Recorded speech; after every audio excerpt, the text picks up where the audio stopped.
所以洪秀全对基督教的选择和对儒学的选择，完全是为了反清革命的需要，是一种政治性的选择。因此，洪秀全创立的拜山地教，既不是基督教的分支，也不是基督教的异端，而是太平天国运动的宗教形式和思想武器。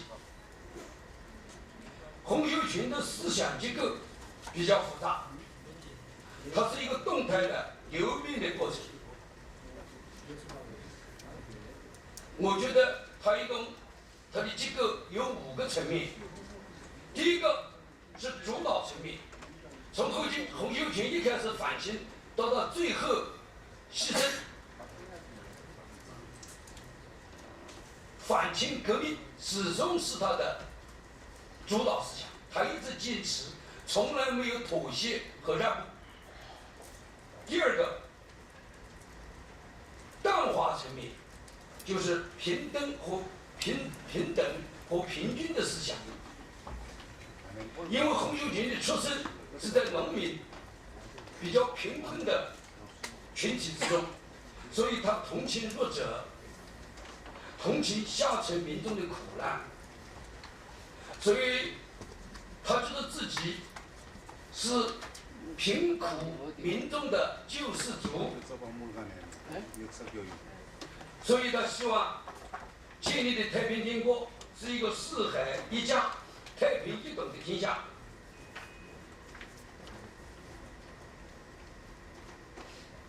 太平天国制定了一个天朝天某制度，主张有田同耕，有饭同食，有衣同穿，有钱同使，要废除地主土地所有制，将所有的土地收归国有，按人口平均分配，而且的生活质量也所有的民众一律平均。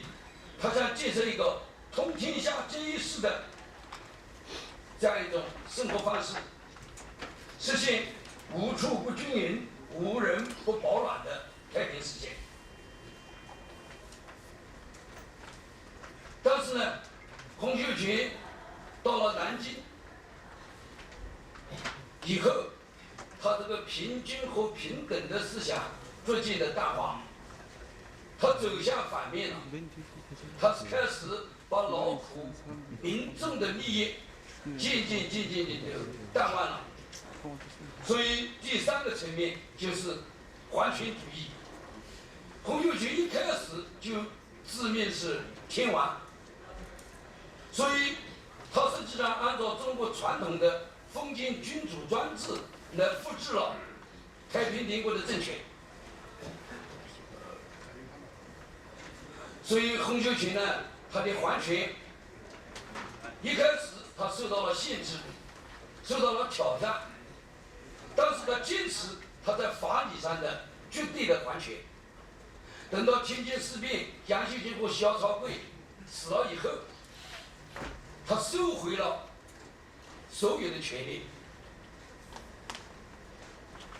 他成了一个从法理上到实际运作上定于一身的一个专制君主。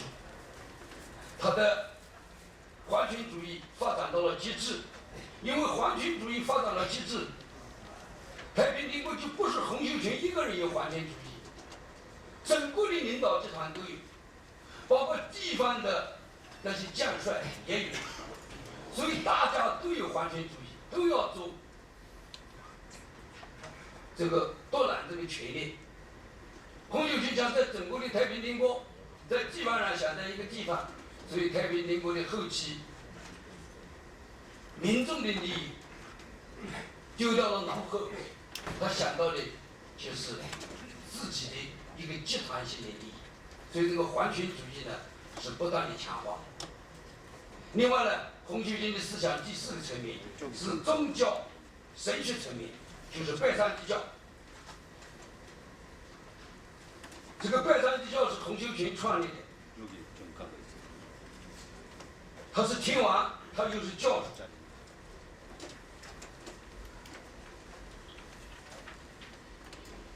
之后呢，洪秀全就建了一个政教合一的这样一个王朝政权。到了后来呢，洪秀全他对于拜上帝教已经到了迷信的程度，特别在形势越不好的时候，他总是用上帝来掩饰自己的失败，或者他用上帝的说教来批评太平天国的那些将帅。所以李秀成说到了晚年的时候，你要跟他谈工作，谈这个军事，谈这个政治，他就言天说地，他谈拜上帝，所以弄得李秀成觉得跟他谈不到一起去。所以有的人认为洪秀全到了后期是一个宗教迷是一个宗教迷。因为拜上帝教，他就对中国的儒学、儒家，甚至于孔子进行了否定。对于四书五经传统的学问、传统的宗教，佛教、道教和其他的宗教，都庙宇给他撤回，所有的传统的书籍给他销毁，违背了中国民众传统的信仰。所以，特别是知识分子非常反感，非常反感。但是洪秀全比较坚持，到了后期要好一些，好一些。还有一个就是新生的层面，民族主义和反侵略思想。因为太平天国它是一个传统的农民战争。但是太平天国是在鸦片战争以后，当时英国、法国、美国、俄国已经逼迫清朝签订了不平等条约，而且支持清朝镇压太平天国。洪秀全因为自己是信仰基督教的，所以把外国人称为洋兄弟。到了后期，西方的列强支持外国，支持清朝，和清朝合作去镇压太平天国，所以洪秀全号召太平天国的居民和西方的侵略军以及清朝的军队联合作战，取得了很多的胜利。当然，太平天国也损失惨重。你看，太平天国以主要的城市，像上海的郊区，像苏州、常州、无锡，都是西方的军队攻下的，攻下的。所以，太平天国运动是中国和西方合作给它镇压下去。第三部分讲洪秀全的思想演变的简论。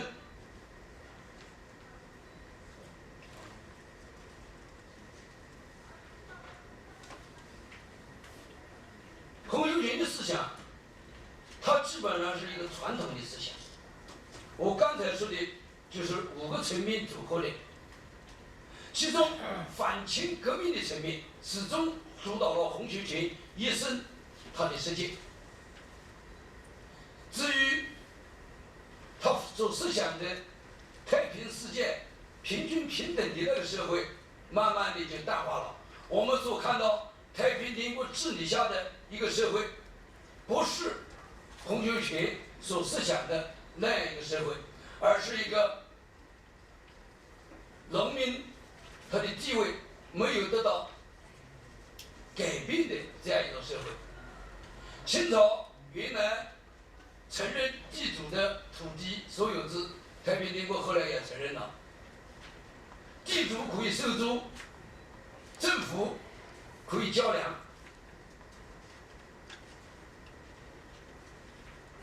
另外呢，他的宗教在拜上帝教在初期，他是组织和动员贫苦的民众去参加反清革命的这种战争。到了后期，变成洪秀全神话故人、神话皇权的这样一种意识形态。所以到了后期，太平天国的居民都不大信仰拜上帝教，包括高级干部，高级干部，像李秀成、陈玉成、李世贤这样的人。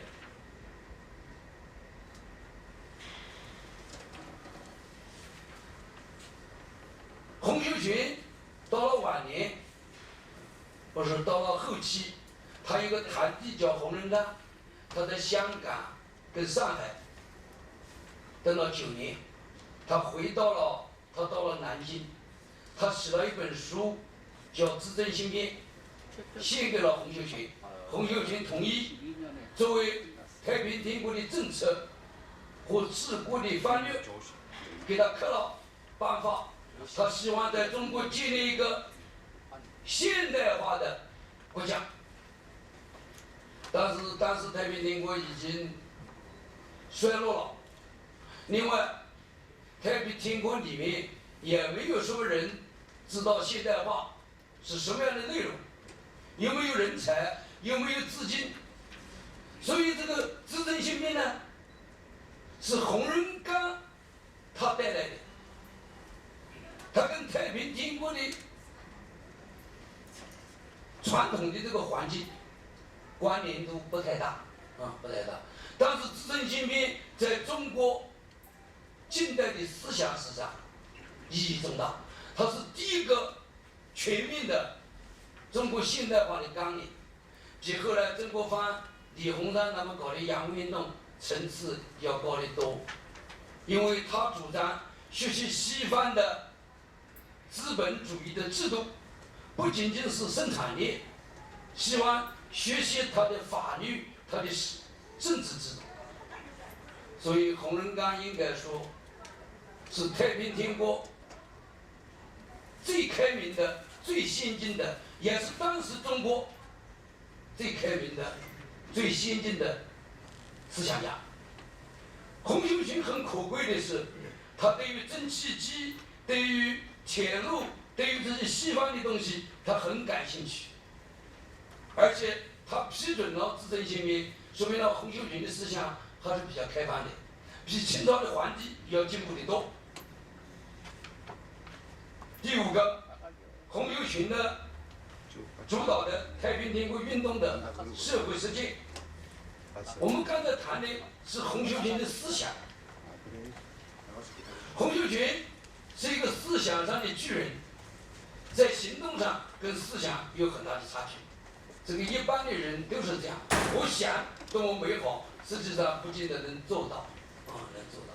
洪秀全也一样，他的实践是什么呢？第一个，他领导了太平天国的反清革命斗争14年，直到他去世，从来没有妥协，从来没有让步。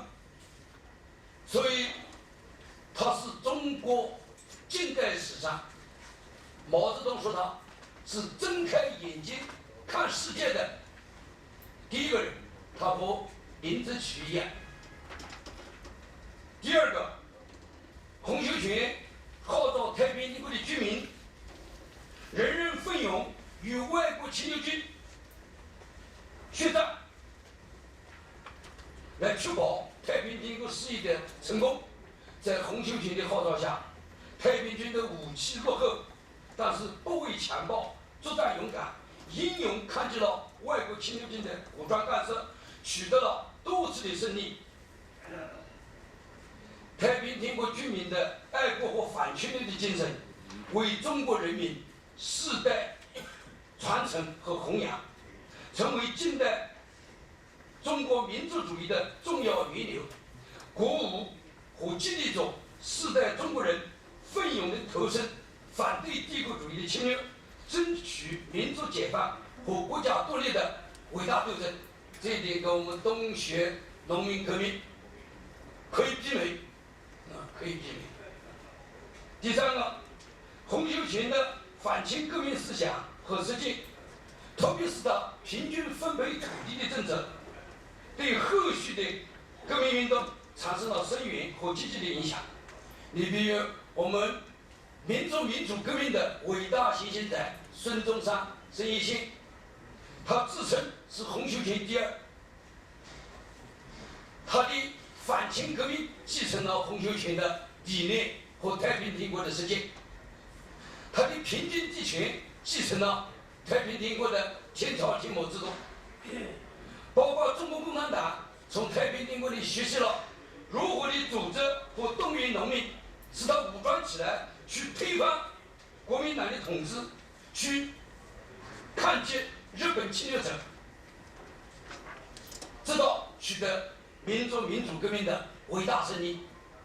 所以从孙中山一直到中国共产党，都从太平天国那里传承和继承了他们的一些先进的精神营养。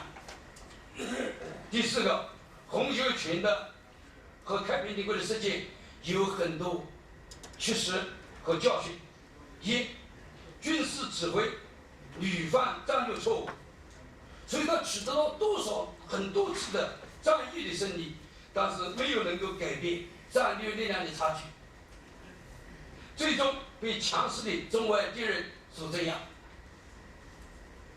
你比较一下朱元璋、洪秀全的，他们的军事不如明朝的开国皇帝朱元璋，他把元朝推翻了。他比较后来，他比中国共产党，中国共产党也是武装农民，但是毛泽东领导的中国共产党，他组织和武装了农民，他推翻了清朝，打败了日本侵略军，推翻了这个国民党的统治。所以洪秀全的战争，他的战略指挥不行。第二个，洪秀全这些领袖受了皇权主义的影响，在革命没有取得胜利的时候，大家都要做皇帝，所以自相残杀，造成内讧，使太平天国由盛而衰。第三个，洪秀全他们太平天国实行了多项的顾及政策，你比如在城市里面把家庭破坏了，把孔子跟祖先的牌位也吃掉了，把经书也烧掉了，把佛教、道教的神庙和他们的宗教的经典也烧掉了，叫大家去信仰西方的上帝。所以中国的知识分子、中国的民众非常反感。他答应给农民分配土地，使农民过着人人温饱、平均的这种生活，没有拿到。农民觉得自己在跟清朝生活没有什么多大差距。所以太平天国的政权不是他所想的为广大的民众创造幸福、改造民生的政权，而是从广西杀出来的这一个领导集团，他们的利益得到了体现，所以他的社会基础非常的薄弱，因此他缺乏社会基础，缺乏民众、缺乏精英的支持，最后知识分子倒到曾国藩、湘军那一边，民众没有得到现实的利益，所以太平天国被强大的中外力量联合的镇压，这是太平天国失败一个很重要的原因。谢谢。 감사합니다. 방금 중국의 강정대학교에 계시는 취치칭 교수님께서 태평천국운동의 지도자였던 홍수전의 사상과 실천에 대해서 발표를 해주셨습니다. 발표 내용은 크게 네 가지로 분류해 볼 수 있는데요.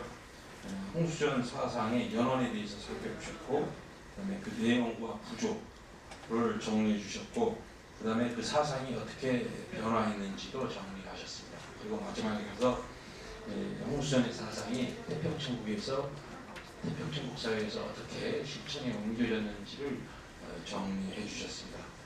발표 시간이 조금 초과가 많이 됐거든요.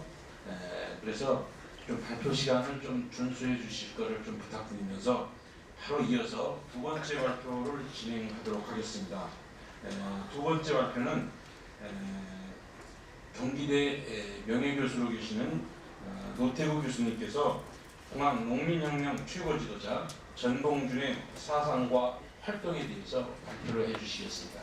발표 부탁드리겠습니다.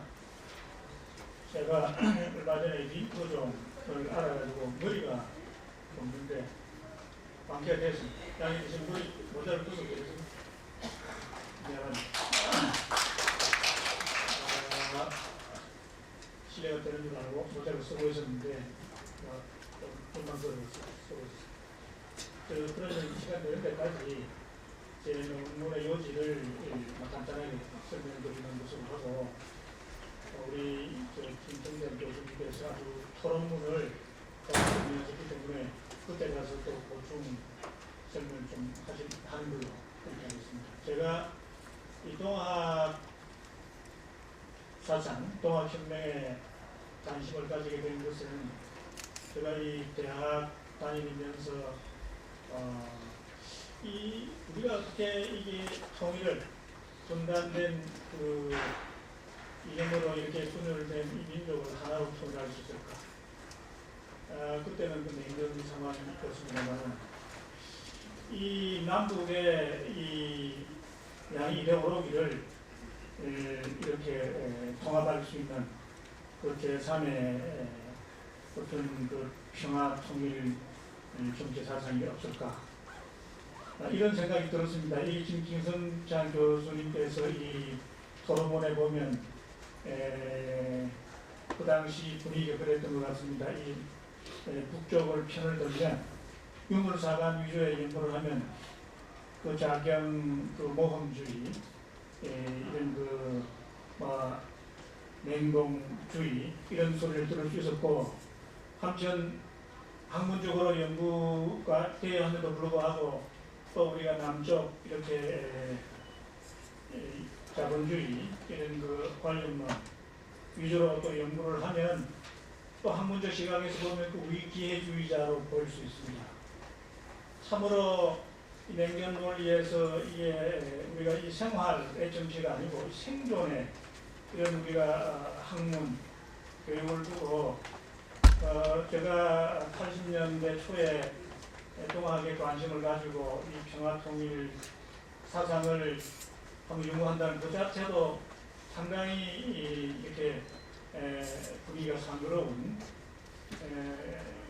민족주의 우리가 사상 연구 아니겠습니까?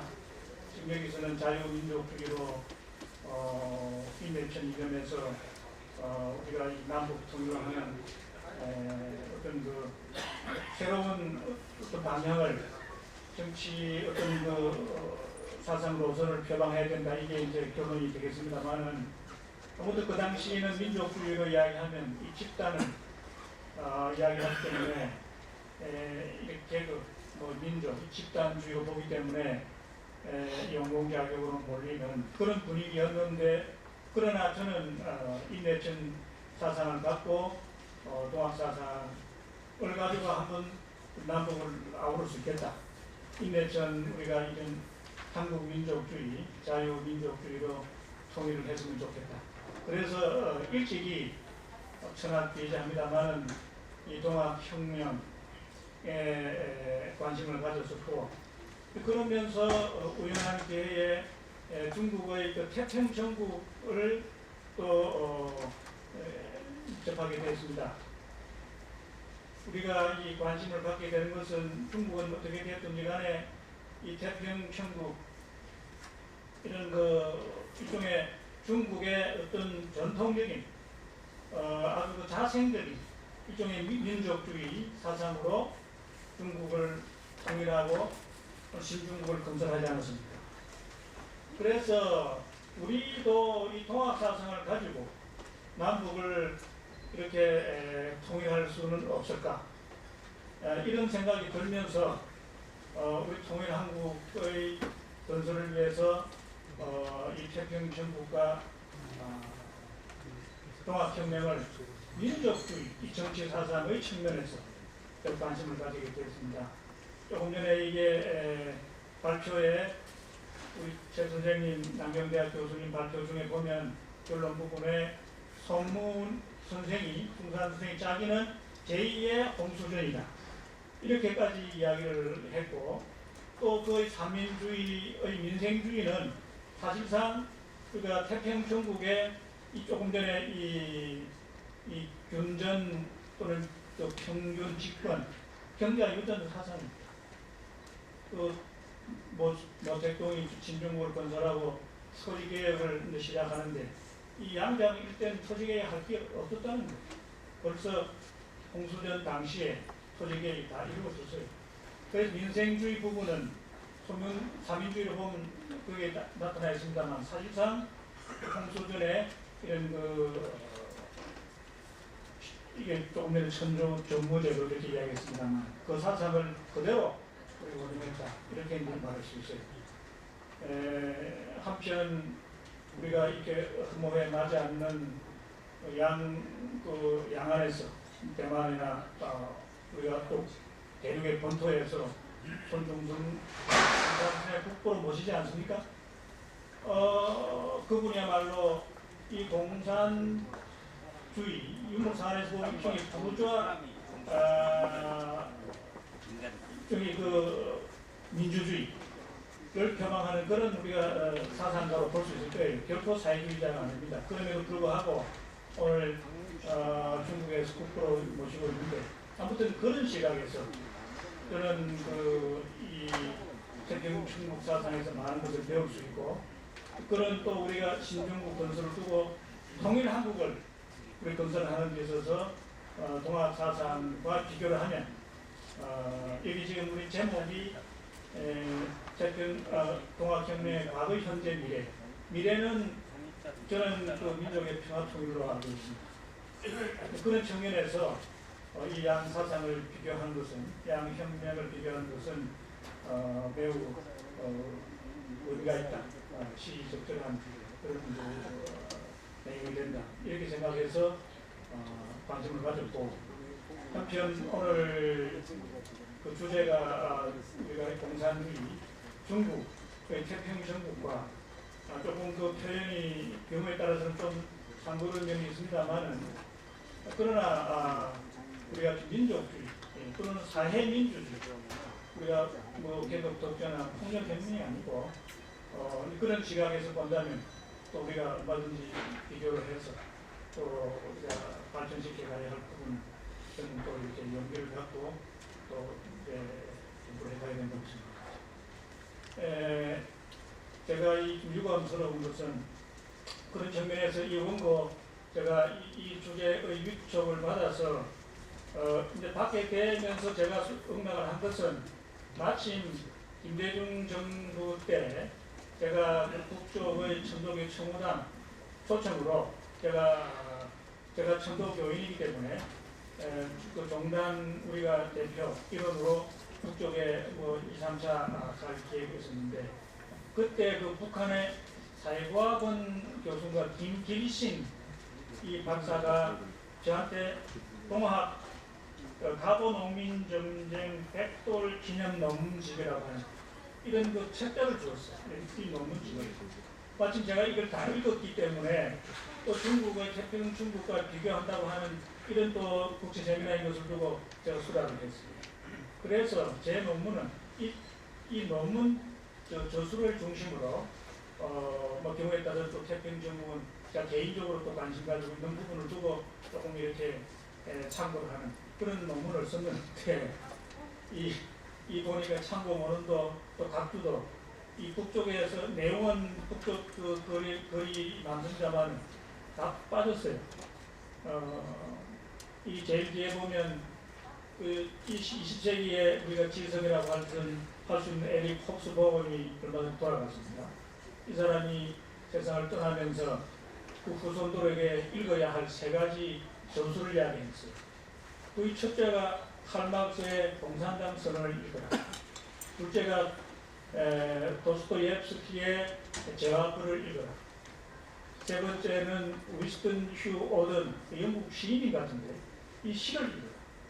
이 세 사람의 우리가 이런 사상, 이런 그 문학 예술을 꼭 읽어야 된다. 이 자기 그 후손들에게 그렇게 유언을 하고 갔습니다.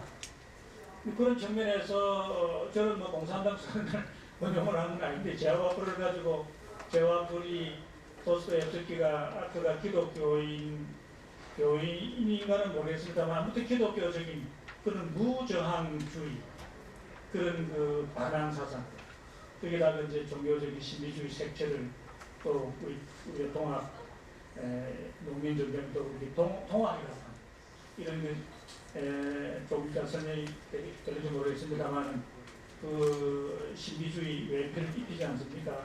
근데 그렇게 해가지고 이쪽에 사회주의, 혁명민주주의 사상 결코 이 폭력으로서는 아니라 그렇게 가면서도 당시의 빈민 이런 그 무산 대중들의 그 삶을 적나라하게 긴박감 있게 그걸 묘사했기 때문에 그 문학 사상이 이 세계사적인 역사적인 우리가 가치를 바라면서 보존으로 익히고 있잖아요. 그런 측면에서 우리 정봉준 장군의 동학혁명이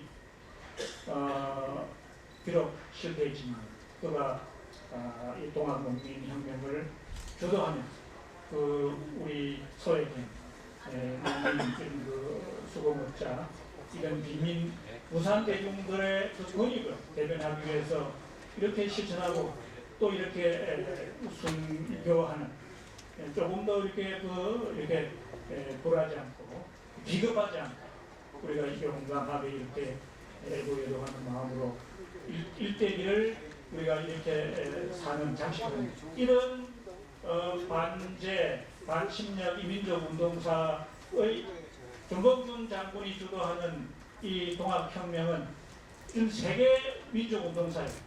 하나의 그 본물고에서 빛나는 그런 우리가 사상 운동인 것을 두고 저는 제와볼에 못지않는 그런 우리 세계적으로 평가되고 또 빛이 나야 한 우리가 절망을 하고 또 평가를 하고 계속해서 이걸 우리가 이제 알린 이런 그 역할을 해야 된다고 보기 때문에 근데 그 공산당에서는 그런 부분이 빠졌더라고요. 이 논문에 이명박 정부 들어오면서 남북 관계가 더 이렇게 상그러워지면서 특히 우리가 또 정부의 지원을 받아서 동학농민기념재단이 운영되고 있어서 그런지는 몰라도 아무튼 이런 부분들이 다 빠졌는데 매우 유감으로 생각합니다.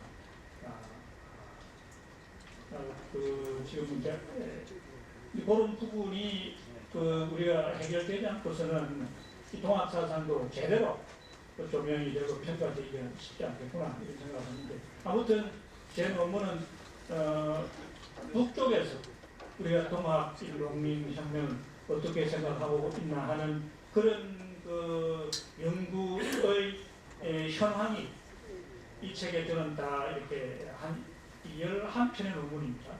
그냥 집약되어 있다 이렇게 생각합니다. 그래서 저는 이 내용을 압축을 하고 그리고 제가 이제 나름대로 또 제 주변 갖고 이 논문을 썼는데 그래서 이 논문이 어떻게 해서 이렇게 집배선되고 이렇게 체계화되는가 하는 것을 간단히 소개했습니다.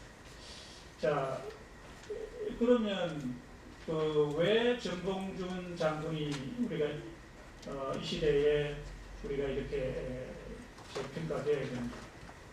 이렇게 우리가 통합혁명을 이야기하면 제2장에 바로 우리가 사회 경제사적인 또는 우리가 정치 사회적 이런 접근으로 배경으로 글을 씁니다만은 여기서는 제2장에 바로 정봉준 장군의 이 정치적 리더십을 소개함으로 해서 우리가 논문을 설명하려고 이렇게 하고 있습니다만은 잘 아시다시피 19세기 말 우리의 자급자족 이런 어떤 자연 경제라고 할까요?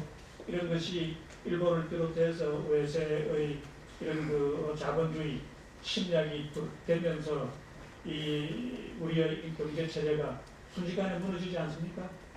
국제 환경이 그런 데다가 한편 또 국내 정치는 삼정의 물론 인민의 삶이 이루 말할 수 없다만 이렇게 우리가 국내외의 역사적 기록을 이렇게 우리가 농민을 중심으로 인민 우리가 대중을 중심으로 이렇게 조직해서 그 반제 우리가 이런 반봉건의 이런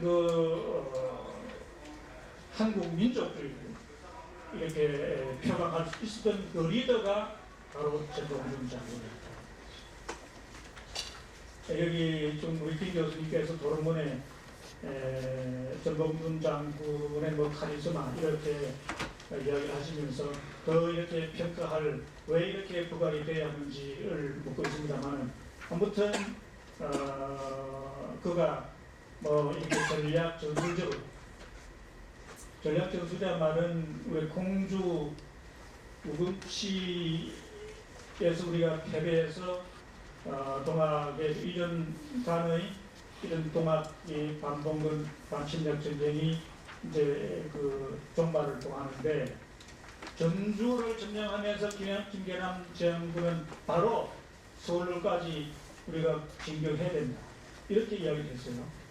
그런데 그렇게 했을 때 과연 그것이 성공할 수 있었고 그것이 이제 자경 모험주의로 빠지지 않는가 이런 이제 질문을 김 교수님께서 하고 있는데 뭐 제가 자세히 알 수는 있겠습니까만은 그러나 그 당시의 동학농민군의 그 기세는 하늘을 찌를 듯 했단 말이죠.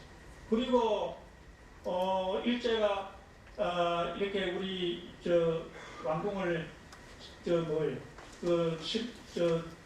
무단 침입을 해서 민기를 시해하고 이 국내 정세가 아주 우리 반일 감정이 고조되어 있고 아직까지 물론 청일 군대가 서울의 동학 이제 농민운동이 일어나면서 일부가 들어와 상주를 하고 있었으나 그러나 아주 청일 전쟁이 끝나지 않았기 때문에 일제가 광군으로 해서 우금치에 그렇게 우리가 반격을 가하는 그 신식 그 무기로 전력 투구하는 그런 상황은 아니다.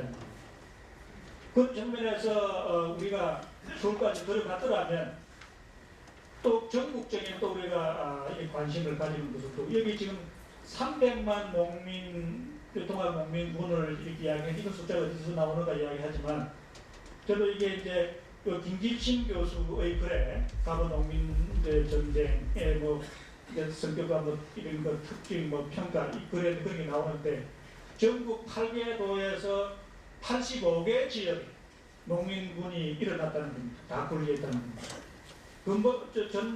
전봉준 장군의 그 호가 해몽입니다. 바다의 구멍자. 해몽 장군이 비록 전라도 처음에는 전주 하이까지 들어올 때는 전라도 일원이지만 일단 이제 그 반봉원에서 반제로 반침략 반일로 이제 나갈 때는 충청도 이런까지 이제 들어오면서 이제 그 북쪽 남쪽 해월 선생 이제 그 남쪽 전봉준하고 손을 잡게 되는데 그 일원만 지배하고 있었지 전국을 사실상 우리가 장악하지 조직적으로 이렇게 연계가 되지 않았기 때문에 그러나 전국적으로 보면 300만 농민군이 불기했다 이런 말이 나옵니다.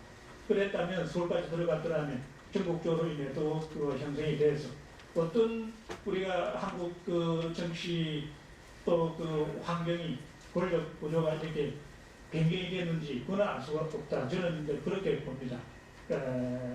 그래서 일제가 그때 청일전쟁에 이기고 평양 전투에서 이기면서 그 화력을 이제 공주 문체로 돌리면서 단순히 공주 전투에 끝나는 게 아니죠. 그 잔인한 그 일제가 대륙 진출을 위해서 이 동학군이 한 사람이라도 살아있는 한 자기들의 걸림돌이 된다 그래가지고 실을 말렸잖아요. 실을. 우금치 전투로 끝나는 게 아니라 그 패전한 농민군의 그 길을 따라서 저 어딥니까? 이 남해안 우리가 이 해안선에까지 밀어붙였잖아요. 그러면서 동학군이 이 가담한 그런 지역은 다 촉도하십니다. 다 불태웠다. 동학군이 그 쓰러져가지고 불이 타가지고 그 손발이 흩어지는 걸 개가 두고 물고 댕기고 이런 처참한 상황을 만든 우리가 세계 그 일자라는 거 있죠.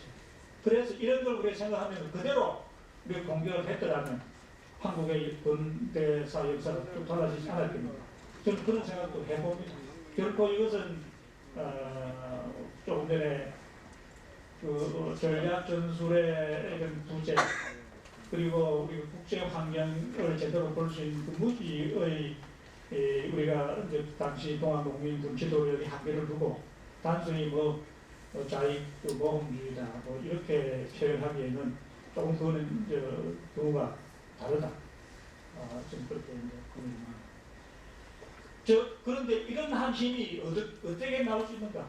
역시 이것은 우리가 동학사상의 그 일맥적 사상, 그 동학 그 원리의 천도교인들이 많이 나와 계십니다만, 저는 그 중에서 여러 이론이 있습니다만, 역시 그 지기 이론론, 혹은 우리가 이런 그 일기, 지기 이론론이라고 생각합니다. 이 지기 사상, 우리가 한국의 조선 철학사 보면 기 사상을 북쪽에서는 윤물론으로 북쪽의 이런 그 이제 정치 사상과 이런 이어갑니다만 아무튼 동학은 단순히 기 이런 논이 아니고 지기 이런 논을 두고 지극한 기운을 두고 여기 이제 이 동학의 지기 이런 논을 두고 이 북한 학자들은 이에 관련론 금신론으로 이렇게 한마디로 이렇게 표현하고 있는데 저는 그렇게 볼 수 없다고 봅니다. 이것은 범신관적인 요소도 있지만 한편 인간이 우리가 중심인 것을 두고 또 우리 일신론적인 일신관적인 그런 우리가 또 신관도 있다. 범신관적인 이런 그러니까 전통적인 유교나 기독교나 이게 지금 홍수전은 기독교 사상을 가지고 자기가 천황이라고 자처하면서 13년에 이제 중국에 한 시대를 풍미를 했는데 거기 보면 뭐 유교 그 이제 요스피공길이 많은 식으로 유교를 이제 비판하고 있어요. 비판하고 있는데 아무튼 우리 동학에서는 유교뿐만 아니라 상제뿐만 아니라 그 기독교의 그 하나님 사상까지도 이것은 하나의 그 초월자적인 이런 하나의 그 신관인 것을 두고 인간인 것을 두고 다 이게 하물을 우리가 마음속에 이제 갖고 있기 때문에 그게 이제 기다 다 우리가 기를 그게 이제 우리가 기 이론은 기처라고 아닙니까? 그런 것을 두고 단순히 인간뿐만 아니라 모든 이런 그 고유한 이런 그 독립적인 자기 자체를 이렇게 자존하고 자주 이렇게 자신을 왜 지키고 또 내세우려고 하는 이런 그 자존감 이런 존재감은 뭐 인간뿐만 아니라 모든 삼라만상의 이런 그 생물에 그 무생물까지 있다고 한다면 그러나 이런 범신관이 아니고 인간인 것을 두고 최고의 이제 또 영적인 존재로 또 우리가 존엄한 존재를 두고 인간은 또 우리가 높이 평가해야 된다고 하는 그 인간을 하물림을 땅으로 끌어내리지만은 우리가 또 인간을 또 우리 하늘의 지위까지도 끌어올리는 그 단순히 우리가 삼라만상을 다 이야기하는 게 아니죠. 인간의 우리 존엄한 그런 우리가 지위를 두고 이제 그렇게 이야기하는 것인데 그런 면에서 저는 기독교 우리 신관에서 말하는 일신관이 아니고 범신관이 아니고 여기 범죄 신관이라 그러니까 이제 일신론적이면서도 또 우리가 범신관 그런 신관이기 때문에 그런 우리가 지기 이런 논에 입각해서 드디어 우리 어떤 그 실천 운동 그런 뭐 이념이라고 할까 이데올로기로 인내천 사상이 인내천주의가 나왔다고 생각합니다. 그래서 이 인내천주의가 동학 사상을 이렇게 혁명운동으로 이끌어가는 하나의 사상적인 무기가 됩니다. 생각하고요. 그래서 이거를 이제 주체 측에서 국가 사회제도 심지어 권력구조까지 연결되는 그런 동학혁명 활동을 한번 이렇게 조명해보라 그랬는데 저는 이것을 산민주의 중국의 삼민주의, 한국의 삼균주의. 삼균주의라 그러면 그게 조성황 선생, 소황 선생의 소원 조용원입니다. 조용원 선생의 삼균주의 이런 것을 그게 우리 상해 임시정부의 하나의 정치 철학이죠. 삼균주의.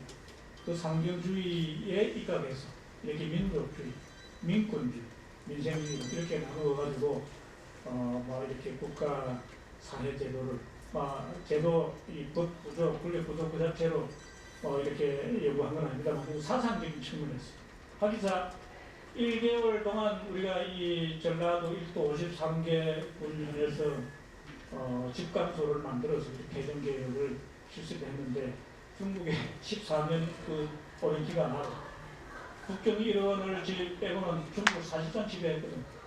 조금 전에 황권주의 얘기했지만 이런 방향으로 이렇게 되지 않았습니까? 태평 천국이 간단한 천국 사상이 아닙니다. 그런데 이제 끝내 역시 조금 전에 말했다시피 전략 전술이 부재하고 또 우리가 그게 이제 교육의 한계인가 몰라도 국제 우리가 환경을 보면 또 그런 무지가 전 세계는 지금 벌써 1848년 부르주아 혁명에서 공산당 선언으로 해가지고 사회주의 이런 사상의 시도로 가는데 주권제 예민의 시도로 벌써 가고 있거든요. 그러면 우리가 기독교 사상, 천부 사상으로 다 우리가 하느님과 평등하다고 하는 이 자체는 참으로 평등 사상이지만 궁극적으로 인민이 주인된 주권 재민 사상으로까지 나아가지는 못하고 끝내는 14년 낭비돼서 이게 이제 정권이 무너지고 마는데 아무튼 한국도 우리가 폐중개혁을 두고 이렇게 1개월 남짓 이제 참으로 이상적인 그런 우리가 한 도덕 정치를 아까 지상천국 말씀하셨습니다만 이런 지상천국을 한번 이룰 수 있는 그런 시도를 했는데 그런 측면에서도 전주 화의를 받고 정몽준 장군이 전라도 일대만을 가지고 그렇게 화의를 했는데 그것이 과연 성공적으로 갈 수 있었는가. 전국을 사실상 우리가 이게 봉건적인 우리가 이런 신분제도 권력구조를 그대로 전체에 두고 전라도 일대만 가지고 그것이 얼마 동안 유지될 수 있었겠는가. 그 암시했다고 하는 것은 어떻게 보면 김계남 장군의 지적이 맞다고 시간만 걸렸다. 조선 우리가 조정이 이시 정권이 더 권력을 더 이렇게 공고히 하고 또 외세가 들어와서 또 이렇게 권력을 또 유착 외세하고 공건 우리가 이런 권력이 손을 잡는 시간만 걸리거든요. 그런 결과를 주었답니다. 그런 생각이 들면서 아무튼 그런 의미에서 우리가 최경환 최고의 민족주의 사상이죠. 시간이었기 때문에 인권, 공원 3대 집회는 그것도 해 민행 일종의 얼마든지 우리가 이런 리파블릭 동봉대수교가 말하는 상권분리 법의 정신을 적용해서 한국적인 그런 우리가 민주주의 주권제민 사상 얼마든지 해석할 수가 있거든요. 민생주의라고 하는 것은 역시 우리 대중개혁 시대에도 거의 다 경제 사회 구조를 대표하죠. 그러니까 민생주의 그거 다 정책들 이렇게 보거든요. 이제 결론에서 오늘 우리가 비록 당시에 한 1년 남짓 동학혁명을 일으켜서 그 규모나 기세가 하늘을 찌를 듯 했지만은 1년으로 이렇게 끝나고 말았는데 실패했다고 하지만 조금 전에 또 도끼 옙스키의 또 제가 우리 그의 사상이 문학사에 영원히 뛴다는 것처럼 동학 우리가 농민혁명은 박은식 선생의 이야기입니다. 김상기 교수님 이런 분들이 동학혁명이라고까지 이렇게 시대적인 제약이 있겠죠. 그렇게 명명하지는 못했지만 이 평민이 이렇게 하는 민중혁명 이렇게까지 이야기했는데 아무튼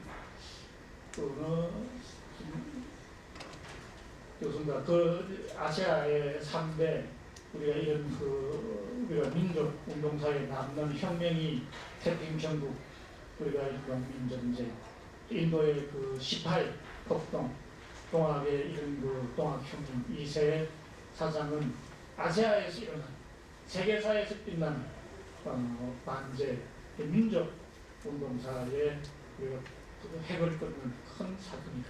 역사적 사건이다.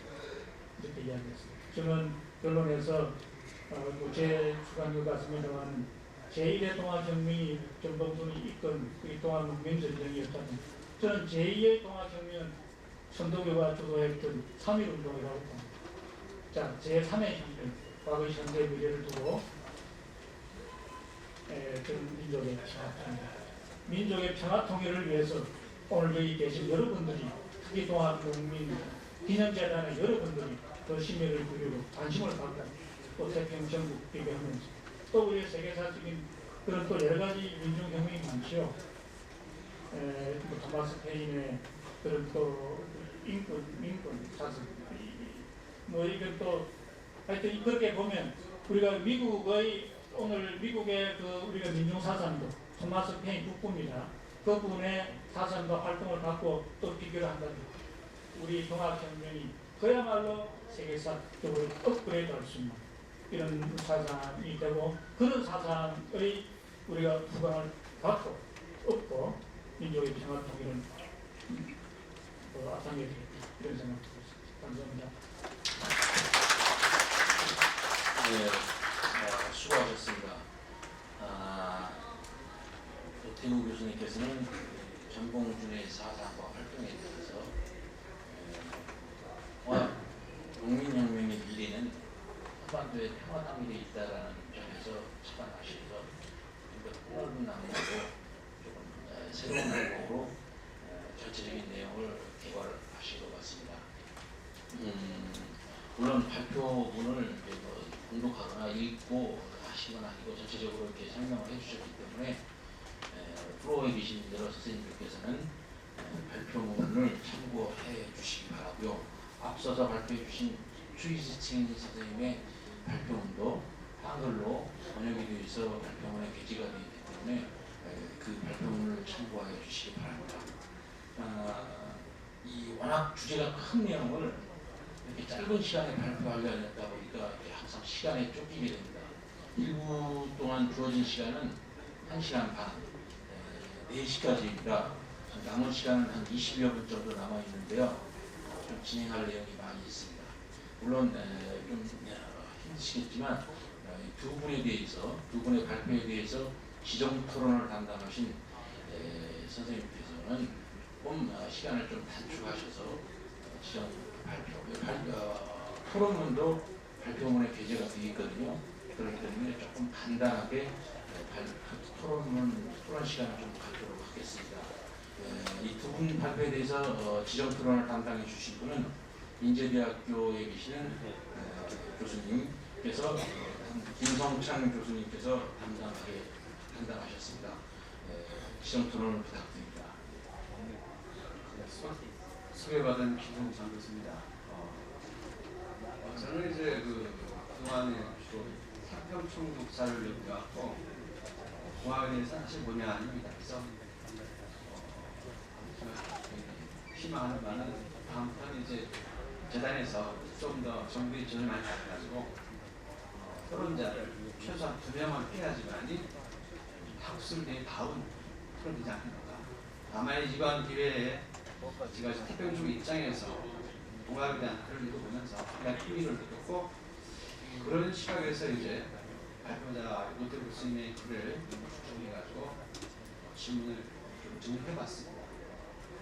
시간이 좀 모자라기 때문에 제가 제출한 토론문 중에서 앞에 인사말 떼고 바로 그냥 두 분 교수님의 글에 대해서 제가 각각 7가지를 좀 궁금해서 적어봤는데 사실 읽어보면 다 이제 상식적인 얘기라서 그냥 이해될 텐데 오늘 일단 이제 10분간 채워야 되니까 좀 나가겠습니다. 먼저 최지천 교수님 논문에 대해서 질문하겠습니다. 첫째, 이제까지 중국의 연구자들은 보통 홍수전의 사상을 태평천국의 이념으로 아니면 이제 태평천국의 이념을 홍수전 개인의 사상으로 이해해 온 경우가 많았습니다. 즉 개인 홍수전과 태평천국 이른바 그 오리진의 그 사상을 일체화해온 감이 있습니다.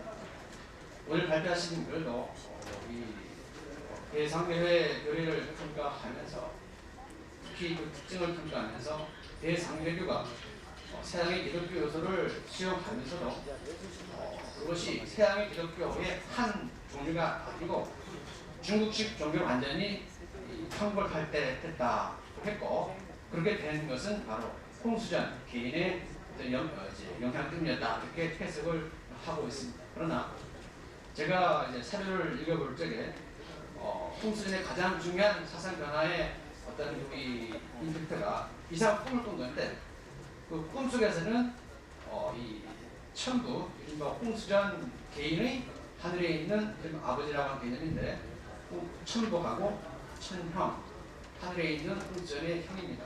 그 다음에 자신의 어머니, 자신의 형수, 자신의 처, 그 다음에 자신이 상대의 아들이라고 하는 그런 단어가 나오질 않습니다. 그런데 이제 이런 그 홍수전 개인의 어떤 독특한 어떤 이 천상세계의 가정이라는 관념이 나타나게 되는 것은 홍수전이 만든 것이 아니고 1848년 가을과 겨울에 소족이라고 하는 홍수전의 교도인데 이 사람이 홍수전에게 가르쳐 준 것이거든요. 그 다음에 이런 이제 1848년 가을 겨울에 홍수전이 소족이가 홍수전에게 그런 사실을 알려준 다음 거의 비슷한 시기인데 이때 이제 그런 모든 이런 정보를 종합한 새로운 문건이 나오는데 바로 태평천일인데 이 속에 이런 하늘의 천상세계의 각성이 나오게 됩니다. 이 첫째 하나의 사실이고 두 번째는 이제 이 태평 정국이 이른바 이제 반유교 정책을 펴게 되는데 유교 경전을 불태워라 라고 하는 독특한 태평적인 정책도 홍수이 먼저 얘기한 것이 아니라 이 48년 이때의 소주기가 홍수에게 그렇게 나중에 해야 된다 라고 하는 가르침을 이제 주게 됩니다. 이런저런 이제 사례들이 많이 있기 때문에 이런저런 가만히 보면은 이른바 대상제의 독특한 이른바 중국적인 특징이 굉장히 강해진 이런 이제 이 교리의 탄생 과정에서 탄생을 하게 된 것은 홍수가 아니라 오히려 소주기가 그렇게 주도한 것이 아니겠냐라고 하는 게 제 개인 생각입니다. 그래서 홍수전 개인의 사상을 논할 적에는 태평천국이라는 국가의 이념을 논할 때와는 달리 그 개인의 개성이나 역할을 좀 더 구체적으로 이렇게 지식해 주시는 것이 좋지 않겠는가 하는 것이 제 개인적인 생각이었습니다. 그래서 이른바 그 태평천국의 종교가 중국적인 종교라고 했을 적에 그렇게 된 것은 결국 처음에 어떤 사상의 출발을 이룬 홍수전, 그 다음에 양수청, 소속의 세 사람의 합작품 아니겠는가 하는 것이 이제 제 생각이고 그에 대한 발표자의 뜻을 드리겠습니다. 두 번째 이제 홍수전의 권력에 대해서 발표자께서는 홍수전의 절대 황권이라고 이렇게 이름을 붙였습니다. 그런데 태평적 역사에서 홍수전이라는 사람은 굉장히 이상한 사람이거든요. 그래서 이 사람은 과거에 주원장 등병 같은 그런 굉장히 카리스마 넘치는 그런 이제 농민 반란의 영수가 남이보다는 이 사람은 실제 그 활동 과정 보게 되면은 처음에 대상대회를 종교를 선교할 적에는 푸문산이라고 하는 친구가 있고 그 다음에 이른바 천부하범 천형하범 즉 양수천과 소조기가 이른바 이 깎과 찢어 쓰고 내려오게 되는 이런 시기에는 사실은 홍수전은 아무런 힘이 없고 양수천과 소조기가 실질적인 국가의 지도자로서 모든 명을 내리게 됩니다. 이것을 이제 이 두 사람 다 죽어버린 다음에 이른바 이 양수천과 소조기가 사망한 다음에 후기가 되면은 홍수전이가 직접 정권을 이렇게 운영하지만은 이때에는 또다시 새로운 문제가 생기는데 뭐냐니까 홍수전이가 수많은 지방의 장령들, 무인들에게 왕의 지위를 2,700명이나 이렇게 봉해할 만큼 뭔가 타협적인 어떤 이 정책을 폈기 때문에 이렇게 된다면 결국 이제 홍수정 개인의 권력이 중국의 전통적인 황제와 같은 완벽한 어떤 절대군주라고 하는 어떤 이제 뭡니까 이름으로서 절대헌법이라고 하기에는 좀 무색하지 않겠는가 이것이 제 이제 생각인데요. 그래서 이제 아마 그 단어 선택이 조금 문제되지 않겠는가 하는 이제 생각이 있습니다. 그 다음에 세 번째 질문은 사실은 교수님이 발표하신 건 아니고 교수님이 이제 워낙 태평양 사에 원로시기 때문에 제가 평상에 느끼는 궁금증을 좀 알고 싶어서 적어본 이제 질문인데요.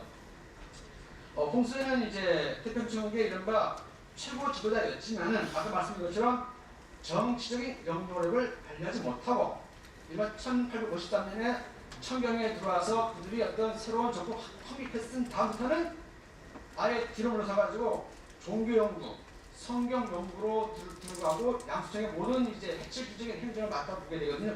그래서 왜 홍수는 그랬을까? 라고 하는 것이 가지고 이것이 사실은 이제 설명이 없는데 이게 홍수는 개인의 어떤 성격적인 결함 때문인지 아니면은 양수청과 소조기가 물론 이때 소조기가 없어졌지만은 양수청이가 천부 합음을 하면서 계속 보통 이제 보름에 한 번 내려오게 되거든요. 보름에 한 번 내려오기 때문에 이 홍수는 정신이 없어요. 그래가지고 이 양수청의 천부 합음 때문에 홍수연이가 정치적인 권력을 행사할 수 있는 어떤 뭡니까 이 배경심이 없었기 때문에 그러는 것인지 아니면은 뭔가 다른 어떤 원인이 있지 않겠는가. 그래서 혹시 이 평상시 이렇게 듣고 계신 어떤 고객이 계시면은 가르쳐 주시면 고맙겠습니다. 그다음 네 번째는 이제 박대표께서는 이제 태평천국의 사상이 평등 사상이라고 이렇게 일단 이제 칭하셨는데 그렇지만 동시에 박대표께서는 논문에서 태평천국 사회는 굉장히 계급적인 사회라고 또 말씀하셨습니다. 그 다음에 동시에 다른 여타 많은 중국의 학자들이